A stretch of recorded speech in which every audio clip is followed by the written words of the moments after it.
The fall from grace. We've seen it play out time and again with celebrities, politicians, titans of industry, but when it happens to a member of the royal family, the stakes are infinitely higher.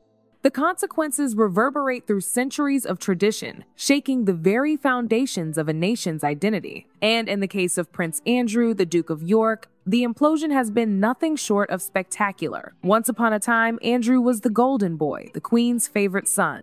A dashing war hero celebrated for his service in the Falklands. He had the world at his feet, a life of unimaginable privilege stretching out before him. But somewhere along the way, the narrative took a dark turn. The fairy tale soured. The seeds of Andrew's downfall were likely sown long before the public scandals erupted. It's a story of unchecked entitlement, of a man who believed the rules simply didn't apply to him. And perhaps most damningly, it's a story of a system that enabled that belief for far too long. Let's rewind to 2001. Andrew, then 41, was appointed as the United Kingdom's trade envoy. On paper, it was a chance for him to serve his country, to leverage his royal status to boost British business interests on the global stage. But according to royal historian Andrew Lowy, this appointment wasn't about public service. It was a gilded passport to personal excess. Imagine the scene. Andrew, jetting around the world, taxpayer money fueling his every whim, five-star hotels, private jets,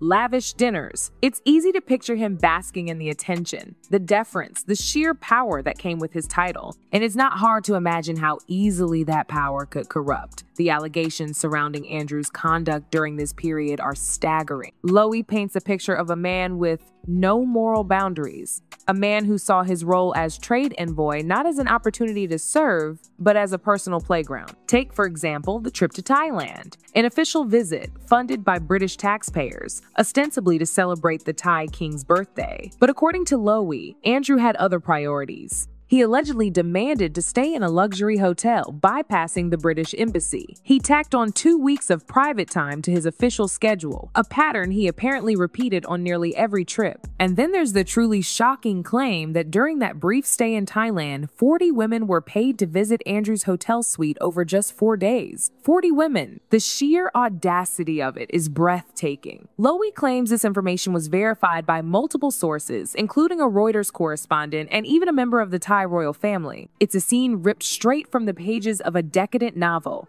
A royal prince indulging in the most base desires, with public money footing the bill. It's hard to fathom the level of entitlement required to believe you could get away with something like that. But the Thailand trip, as egregious as it sounds, was just the tip of the iceberg. There were similar allegations surrounding a trip to Hong Kong in 2010. Staffers reportedly witnessed a constant stream of paid escorts being brought to his hotel suite on the top floor. While prostitution itself might have been technically legal in Hong Kong, the organized procurement of it was not. The implications are explosive, considering Andrew's official role and the fact that British taxpayers were, once again, footing the bill. Former staffers have described a revolving door of women visiting Andrew's rooms on overseas trips.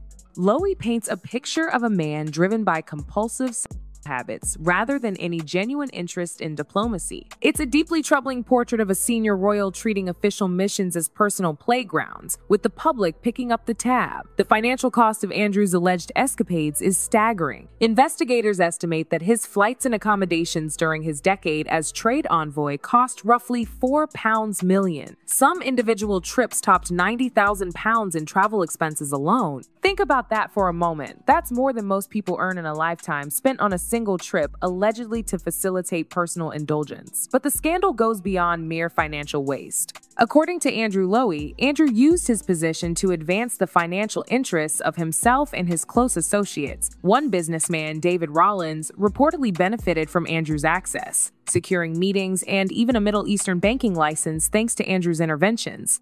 It's a classic case of quid pro quo, of using public office for private gain. And where were the checks and balances? Where was the accountability? Apparently lost in a sea of deference and fear. Andrew was known for his temper, his demands, and his absolute refusal to hear the word no. Those who worked under him during that period describe a man who saw public office as a personal entitlement, one who blurred every line between public service and self-interest. Diplomats, aides, and royal staff were allegedly too afraid or too loyal to intervene, creating a conspiracy of silence that allowed Andrew's behavior to continue unchecked for years. Even Charles, then the Prince of Wales, reportedly warned against giving Andrew the trade envoy role in the first place, predicting that he would simply chase women and play Gaul. It's a damning indictment of Andrew's character, and a chilling example of how easily the royal family can turn a blind eye to misconduct.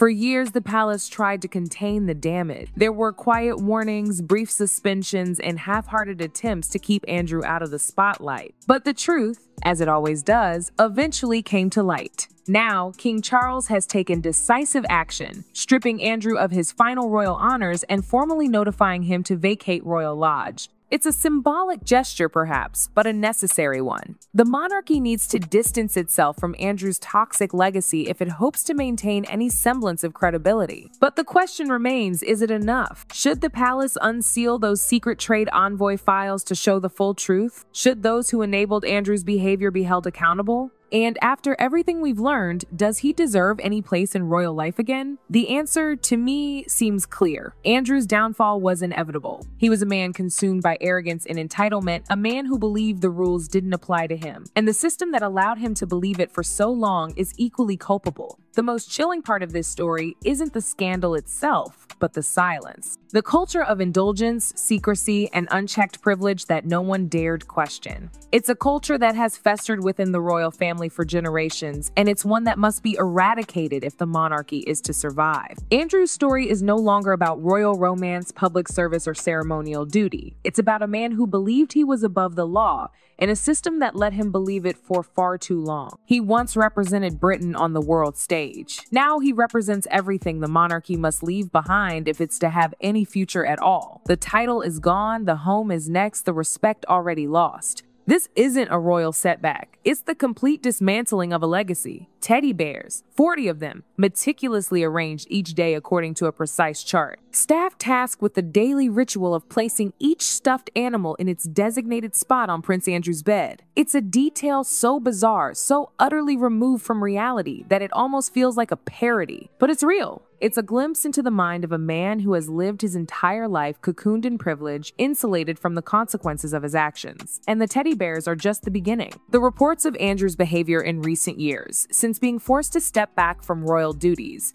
paint a picture of a man increasingly isolated, increasingly bitter, and increasingly prone to lashing out at those around him. He reportedly takes his frustrations out on staff, trapped in his sprawling Windsor estate, a prisoner of his own making. Andrew Lowy calls it a conspiracy of silence, files that should have been made public years ago but remain locked away in government archives. What are they hiding? What other secrets are buried beneath the weight of royal tradition and self-preservation? The longer those files remain sealed, the louder the questions will grow. The Thailand trip, the Hong Kong escapades, the questionable financial dealings, these are just the visible symptoms of a much deeper rot. They are the outward manifestations of a culture of entitlement and impunity that has allowed members of the royal family to operate with a shocking lack of accountability for far too long. Andrew reportedly spends his days holed up in Royal Lodge playing video games. Friends say he's bitter, blaming everyone else for his downfall.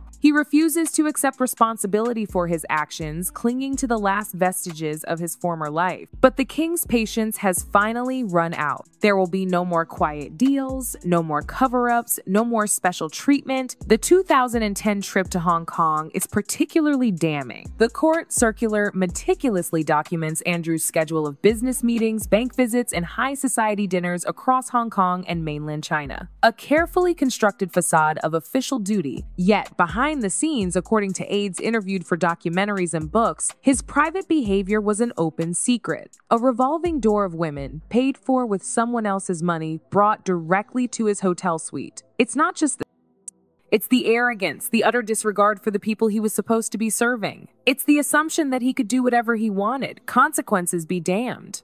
Investigators estimate that Andrew's flights and accommodation during his decade representing the UK abroad cost roughly £4 million, a staggering sum, especially when you consider the allegations of how that money was actually spent. It's a slap in the face to every taxpayer who struggles to make ends meet, who works hard and plays by the rules. The financial side only adds to the scrutiny. Claims of questionable relationships with well-connected figures in China paint a deeply troubling portrait of a senior royal treating official overseas missions as personal playgrounds, with the public left picking up the tab. David Rollins, the businessman who reportedly benefited from Andrew's access, is just one example of the murky world of influence and privilege that Andrew inhabited.